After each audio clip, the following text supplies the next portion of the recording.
Watch it. So thanks for coming. This is our 5th time that we've done this. And the meeting is pretty similar to what we've done before. I wish I'd had draft maps for our new maps, but we don't yet. We'll talk about that in just a minute. So why do we have floodplains? Our main reason for having floodplains is to communicate risk. We want to let people know if a building's in the floodplain. And in the industry, they're trying to get us away from saying floodplains. They want us to call them special flood hazard areas. But if I come up to you and say you're in the SFHA, you're all going to look at it in a really blank looking way. So I still call them floodplains, but they really are areas of special flood hazard. We're all at risk of flooding. If you're in a mapped floodplain, the mapped 100-year floodplain, statistically, there's a 26% chance of you getting flooded over the life of a 30-year mortgage. It's a much greater risk than getting a fire at your house. It's 9 times higher than getting a fire at your house if you're in a mapped floodplain. Now, certainly, folks that are low in their floodplain are higher risk than those outside at the very edge, but on average, it's about a 9 times higher risk. What if you're not in the special flood hazard area? Are you safe? No. Yeah. How is it that at one point, let's say 2013, you're in no risk floodplain, and all of a sudden, no, we just change maps and flooded in. We'll talk about that a little bit later. So maybe we'll do questions at the end, okay. And we'll talk about that later. Right. And I can let you know why sometimes the floodplain maps change, and I can say they do. Okay. So the big warning is everyone's at risk. I actually live right behind Walgreens, a couple streets behind Walgreens off of Watson 44th, on top of the hill, literally on top of the hill. I'm still at risk for flooding. We had a neighbor whose basement was flooded in 2013 when the hailstorm hit, and the floods hit because he happened to be down into the street. Now, I was not flooded, but we're really all at risk. Some of us are at much higher risk than others. And our biggest thing with floodplains, we're trying to alert people that are at risk and let them know that they should buy flood insurance.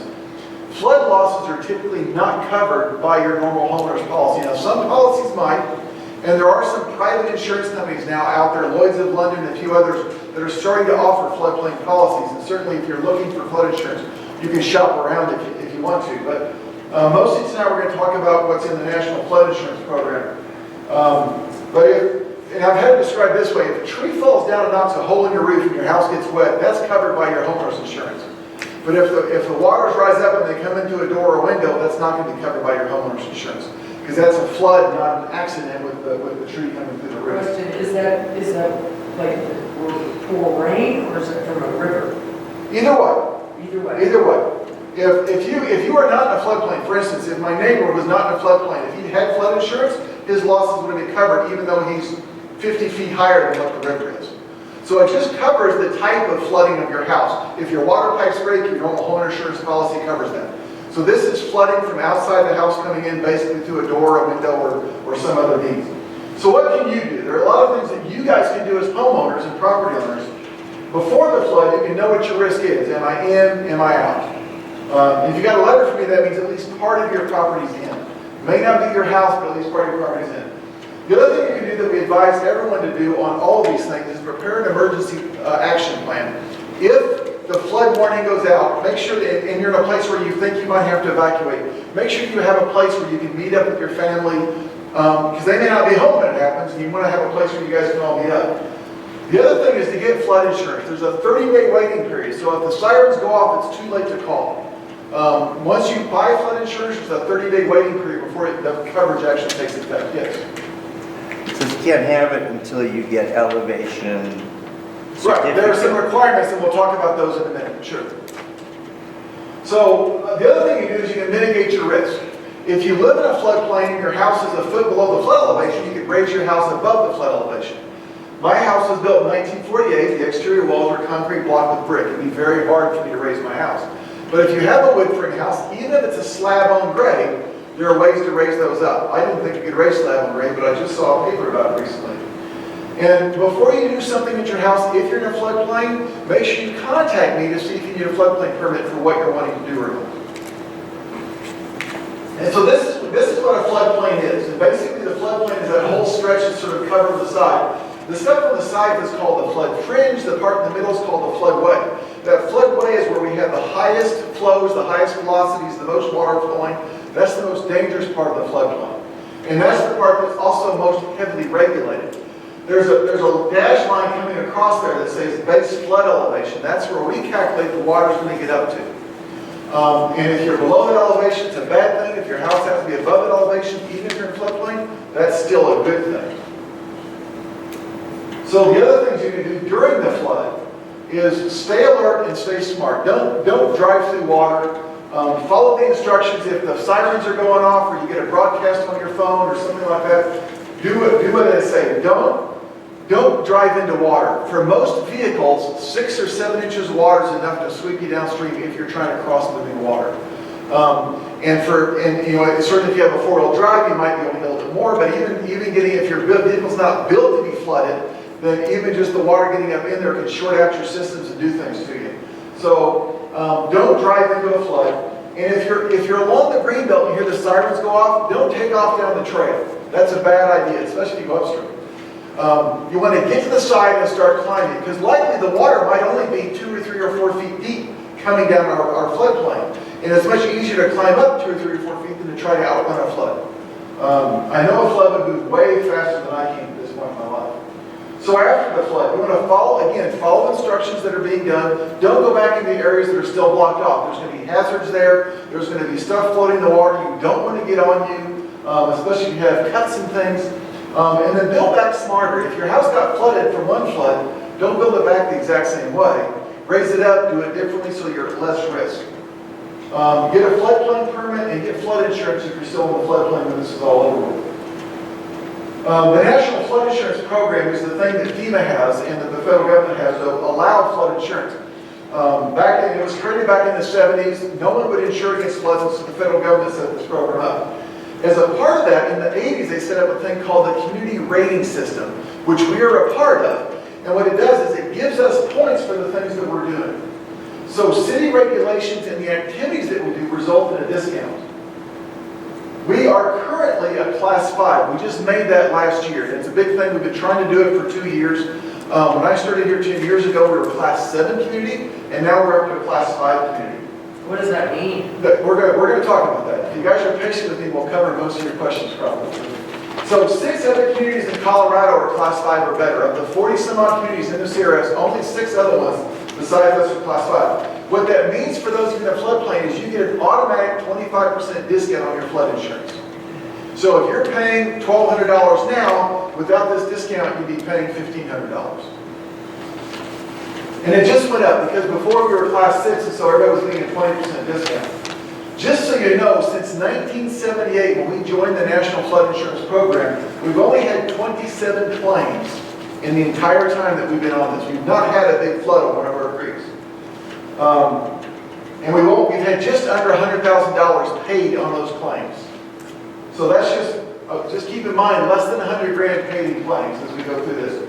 Only 10% of the communities that are in the NFIP in the entire country are Class 5 or better. So we think it's a pretty big deal.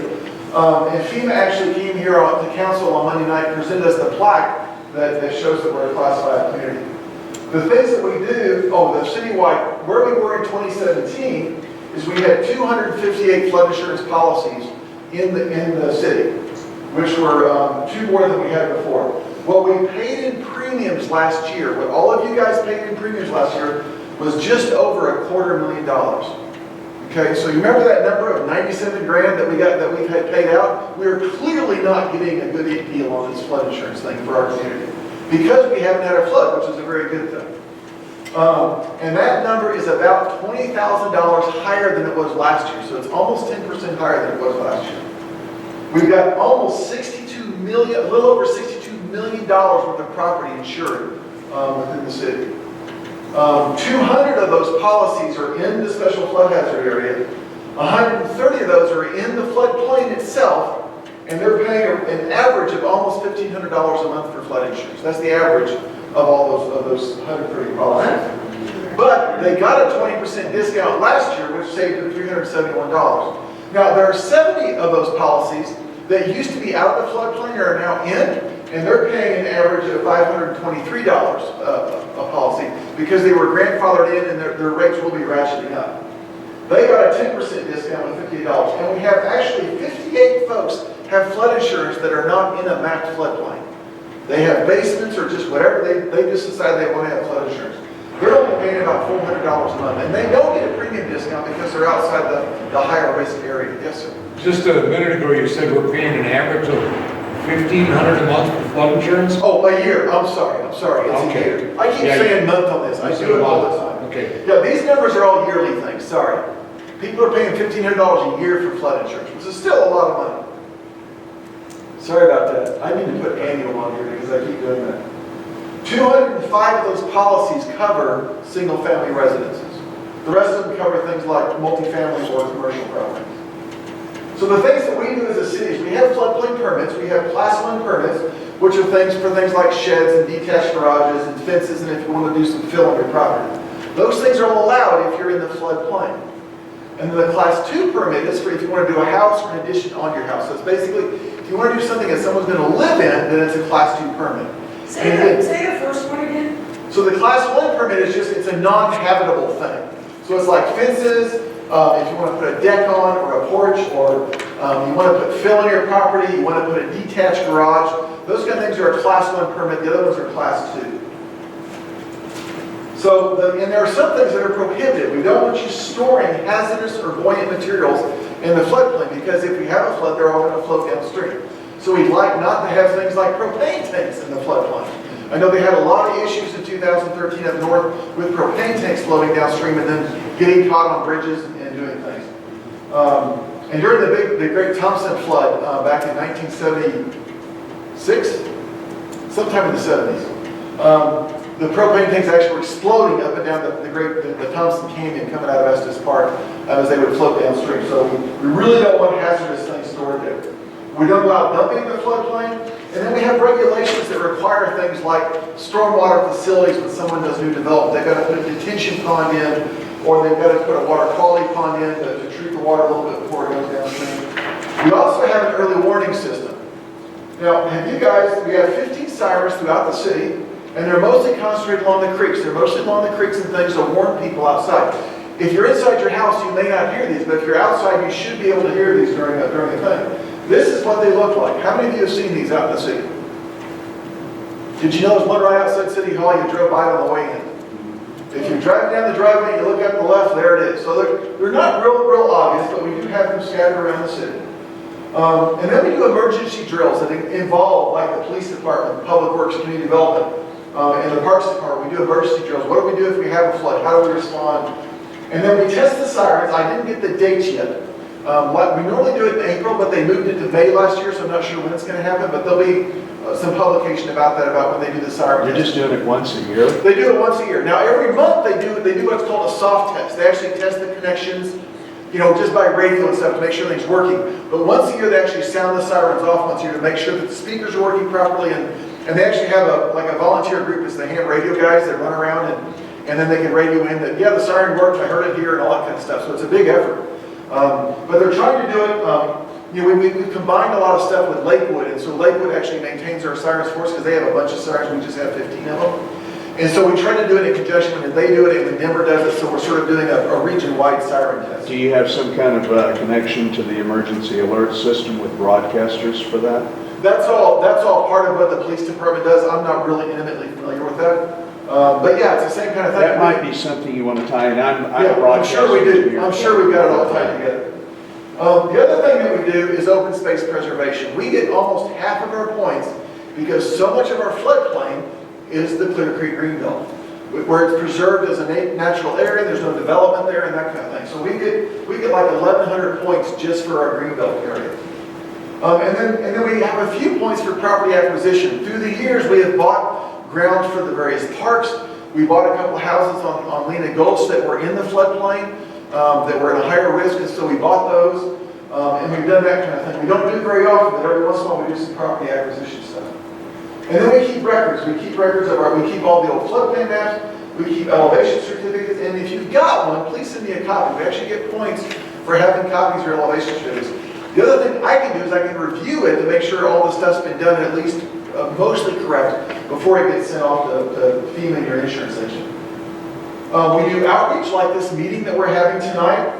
And then we do brochures, we have newsletter articles that we do, and we have our website. And I'll show you where the website is later on. So you're getting these points from whom? From the community rating system program. We're going to talk about the program here in just a minute. And then we also get points for maintaining our server facilities, and we also participate in the latest update of the Jeffco multi-hazard plan. And so that is a plan that talks about fire and all kinds of things, but there's a lot of stuff in there about floodplain. Okay, so we can go back, and you have a question about elevation certificates? Yes. To obtain an EC, you will likely need to hire a licensed engineer, architect, or land surveyor. So I would strongly recommend hiring a surveyor, because those are the guys that actually know how to do this stuff. I'm a licensed engineer, I wouldn't be qualified to do it. Do you have a recommendation on somebody? We don't, and I don't even have a list of guys that have done a bunch of. This is a fairly new thing because the federal regulations back in 2014 and 2012 kind of kicked all of this off. For most of you, you're going to want to get an elevation certificate at some point. Well, I made it in. For some of you, you might wait. If you're getting a new policy, you have to have one. And we're going to talk a little bit more about this in the next section. They went over $1,000. So the rates I've heard are $300 to $800 is what they generally cost. Yeah, they're not cheap. They're not cheap, but they are going to be necessary, and we'll explain why in just a minute. Yes, ma'am. And this elevation certificate you're talking about, your maps are supposed to be sealed, can't stamp sealed out. Why in the hell would you need to go spend money? So the reason, and we're on video, so if you can watch your language a little bit, that'd be great.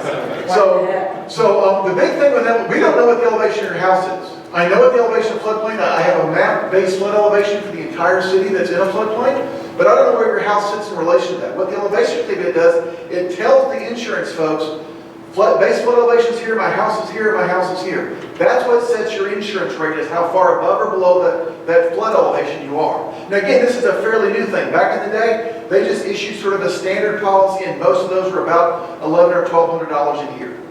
So that's why the elevation certificates are now necessary, because they want to give you a rate based on what your risk is. And again, we're going to talk about that some more in just a minute. Yes, ma'am.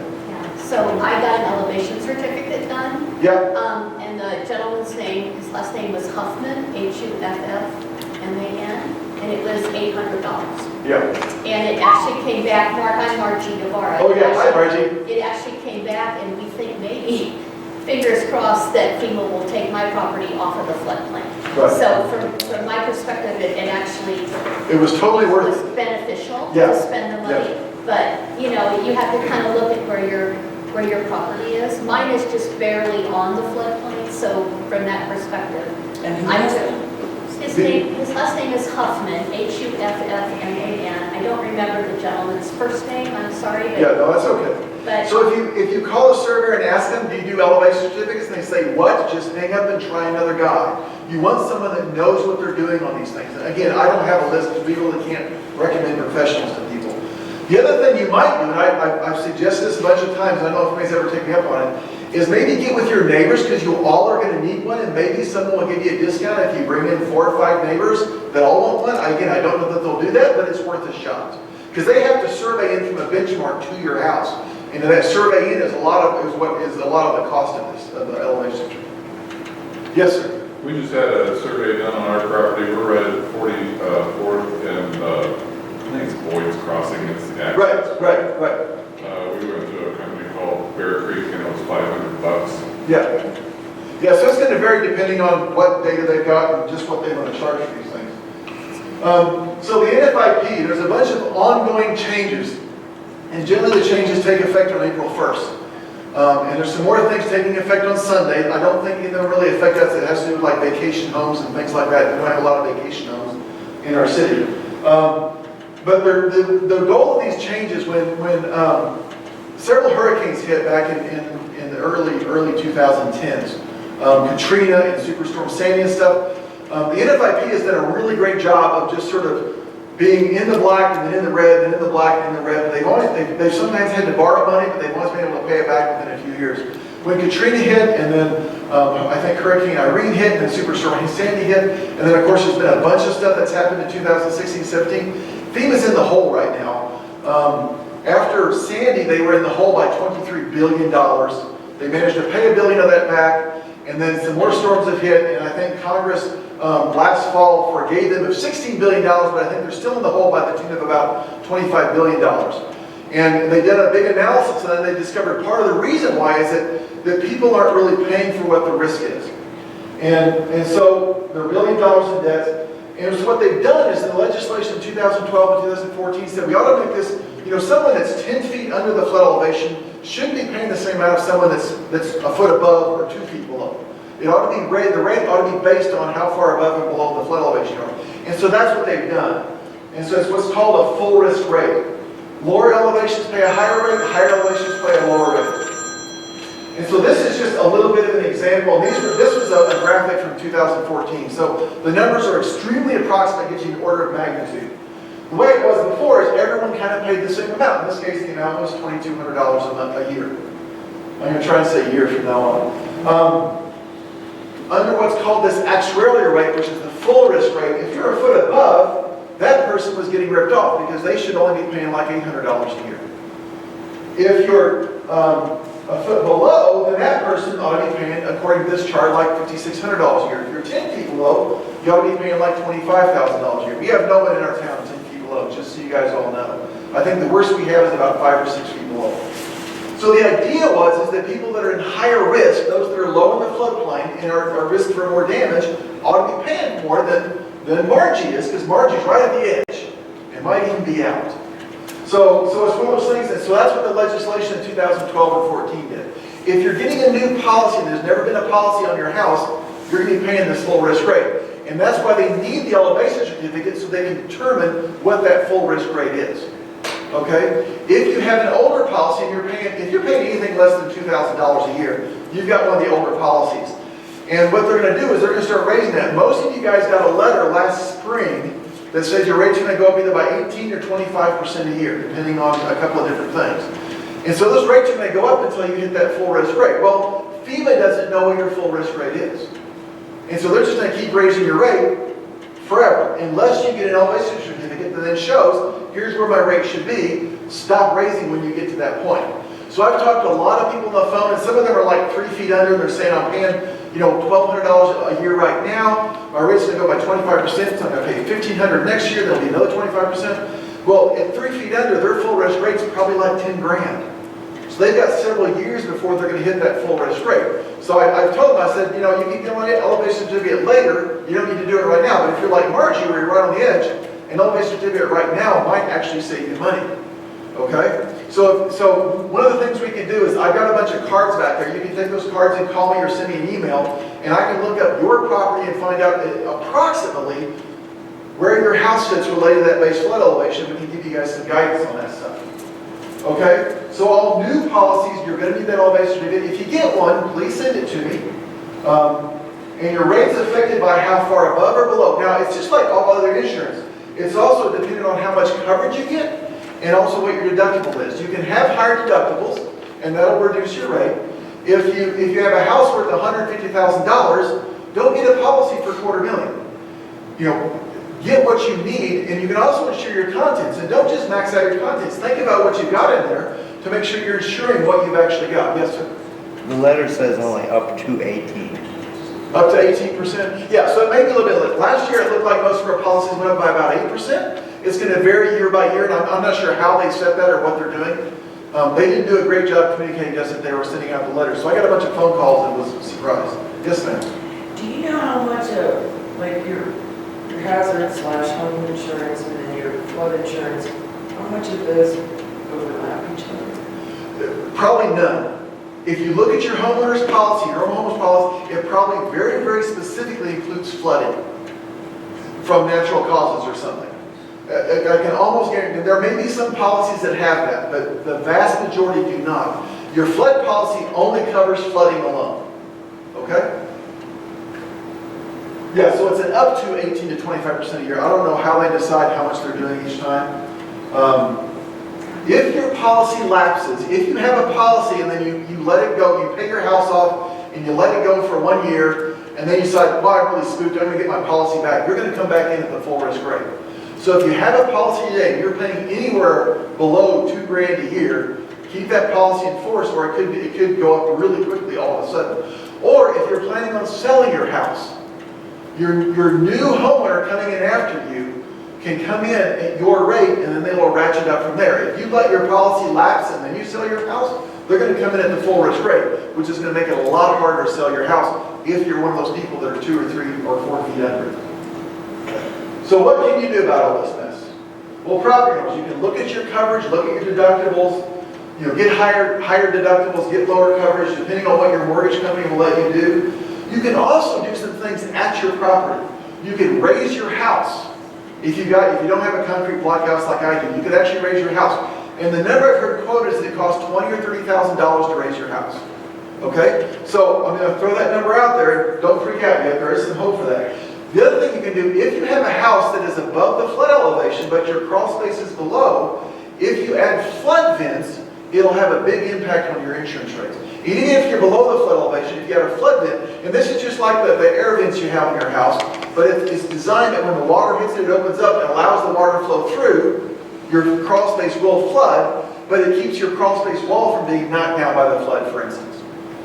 And so you get a lot of credit for having flood spaces. And if you have like your furnace is down in your crawl space and you're below the flood elevation, it might be cheaper to retrofit your furnace and move it up into a closet or a little room or even add on to your house a little bit to get those utilities out of that flooded area, because you'll save money on your insurance, and if you have a flood, you still have a heater that works. So the other thing you could do is, I've got a typo there, is FEMA defines a crawl space as being 4 feet deep. So if your crawl space is 5 or 6 feet deep at one end, then they define that as a basement. And now instead of the floor of your house being your lowest floor, now it's the floor of your crawl space. So you can actually go in and fill that part with gravel or concrete or whatever to get your crawl space within those limits, and that will save you money on your insurance. I jokingly say you can fill your basement. I've actually had 2 cases now where someone had an unfinished basement, and because that basement's 8 feet high, it puts their finished floor like 8 feet below. And you saw that in one graphic. They could be paying $25,000 a year for flood insurance eventually by having that basement. It would be cheaper to go fill that basement with gravel or concrete or something, and then to add on to their house to have livable space than it would be to keep that basement and play flood insurance on it. So I can sort of jokingly say you can fill your basement. In some cases, it's not the worst idea. And so this is another graphic that sort of talks about that. If you've got your house for 10 years, and you're 4 feet below and you're paying $9,500 a year for flood insurance, in 10 years you'll pay $95,000 for flood insurance. If you were to raise that house just at the base flood elevation, it would drop your insurance rate down to about $1,400 a year. And in 10 years you pay $1,400. You save $80,000 in flood insurance. And if it costs $20,000 or $30,000 to raise a house, that becomes a really viable economic thing to do. Now, there are some grant programs through FEMA.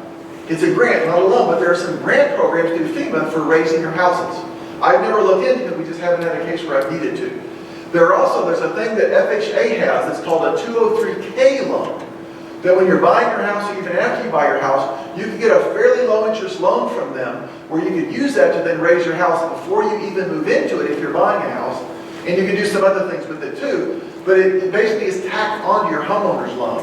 And so if you're looking at buying a house in the floodplain and it looks like it's feasible to raise it, that becomes a really viable way to save a lot of money on your flood insurance and just save a lot of money over a long period of time. So the things that we can do is we can provide technical advice. Our building department is great about giving advice about flood vents and all those other kind of things. And then raising your house. We also have 3 projects identified that we could try to do if we had the money. So there's one at Clearville, which is that neighborhood downstream of 44th Avenue, which some of you guys are from. There's also at the Denver Water Ponds, and there's also a project up at Swadley up on Lena Gulch. And those are the Denver Water Ponds is relatively free. I just have to wait for them to get done using those ponds. The other projects are about $3 million, about $1.5 million, and we just don't have that money identified right now. But those are the areas that they're in. And so we're remapping Clear Creek right now, so we want to wait till that remap is done to explore the option of doing this. But if we did this Clearvale project, we can remove a lot of people from the floodplain, and maybe with what else is happening, maybe remove all of you guys from the floodplain in that neighborhood. But we just need money, which is the hard part. So the other thing that we've been doing, we started doing this back in 2016, is our flows that are on the maps today, that everything's based on, the flow in the creek, was done back in 1979 based on calculations, which is the way we normally do things. And so we tend to be conservative, so we want to make sure that we're safe with people. But there's a U.S. Geologic Survey, the USGS, has a gauge at Golden that it literally have had for over 100 years. It moved, but it's been in basically the same place for almost over 100 years. And so we use that data recently to restudy what the flows are. And since we've got 100 years of data, they got this thing that guys are way smarter than I am, run through this big analysis thing. They figure out what the flow should be. And so what we had previously is upstream of Lena Gulch, we had 13,000 plus cubic feet per second. Downstream of Lena Gulch, we had 14,500 cubic feet per second. Well, with the new flows, based on the gauge data, we think the flood flow should have been 9,300 cubic feet per second, and right at 10,000 cubic feet per second. So the flood flows in Clear Creek have been reduced by 31% because of this analysis of the gauge data. Now, that was approved by FEMA back in the end of 2016. Since then, we've been working on remapping the creeks. And for those of you who were here last year, I told you, I hope by next year we'll have some draft maps. We don't. They're still working on the maps and stuff. We hope to have that draft mapping done by May or June, and then to have this stuff, the final mapping done sometime this summer. And then we would hopefully, as it goes through all the cycles of approval, we could adopt those as a city maybe by January of next year. Now, that doesn't affect your insurance or whether you're in or out. I can just adopt it as my regulatory document. We have to go through a thing that FEMA calls a physical map revision, which takes about another year to go through. So maybe by the end of 2019, we'll be able to just flat out remove some of you from the floodplain. If nothing else, we'll be able to reduce that base flood elevation so that your guys' rates will be a little bit lower. So that's the big thing that's sort of been happening with this. And then there's just some. I got a bunch of websites here that we're gonna post this video, and then this information is available on our website. But floodsmart.gov is a great place to go. You can find insurance agents that are licensed to do flood insurance. By all means, ask the agent you currently are using to see if they're licensed for flood insurance, because that's always the easiest way to go. It has a bunch of frequently asked questions about flood insurance and what those things are. And then the City of Wheat Ridge website, we've got a lot of information. We've got our floodplain permit. You can just download it, print it off, and then fill it out and bring it in. We've actually got copies of our maps there and just a lot of other information. And these are just some other websites. The CWCB is the state agency that's in charge of floodplains. And they've got a great website. They've got a lot of great pictures from like the Big Thompson flood and the Clear Creek flood back in the 60s, or the Platte River flood back in the 60s and stuff. The CASPM website is the state agency that I'm involved in, organization I'm involved in. And then Urban Drainage and Flood Control District, UDFCD. If you guys look at your property tax records, you'll see you're paying maintenance people. Part of your property tax goes to Urban Drainage. And they help us a ton. They're the ones actually doing all the studies and the mapping and all those things through their consultants. And if you're just a geek, I'm a geek. If you go to this big long website thing on the stream gauges, you can actually go, there's a gauge in Golden. You can go look at what the flows are up at Golden at that gauge. The highest I've ever seen that gauge in my 10 years here is 2,400 CFS. We had a particularly wet year up in the mountains, and the creek flowed pretty high up through July. I don't remember what year it was in, 14 or 15, I think, but that was the highest I've ever seen. And that's, that flooded the trail under the 44th Avenue Bridge and all those kind of things. That was still the 100-year flow, even with the reduced flows, is 4 times that much water coming down the creek. So it's a big flood that we have just not had on the creek. Are those websites available on the city website? Yeah, I think we've got links to all those on there. Yeah. The city. This is me. I'm the project administrator. I'm in a lot of meetings, so calling me, you'll probably end up leaving a message. If you do call me, leave a message. Please leave the address you're interested in, because then I'm going to look everything up, so I've got it all ready for when I call you back. Or you can email me, and then I can send you back emails and stuff. Pictures of your property, where the floodplain is, what the flood elevations are, all that kind of thing. And then our new chief building official, Randy Slusser, he just started a little while ago. That's his contact information also. If you have questions, then you can always just come upstairs and you can come by the building department and ask for some help from some folks. What happened to Brian? Brian was a building inspector, and then when our previous chief building official left, he was the interim chief building official. He's now just a building inspector again. He didn't quite have enough experience to qualify as a full-time building inspector. So he's our full-time chief building official. So he's one of our building inspectors. So that's all I've got. I'm going to go turn off the video, and then we can ask some more questions and things. And then I'll look at our clock, and we're running pretty good on time. We have the video that we can show if you guys are interested in watching that. It's on our website. It takes 13 minutes.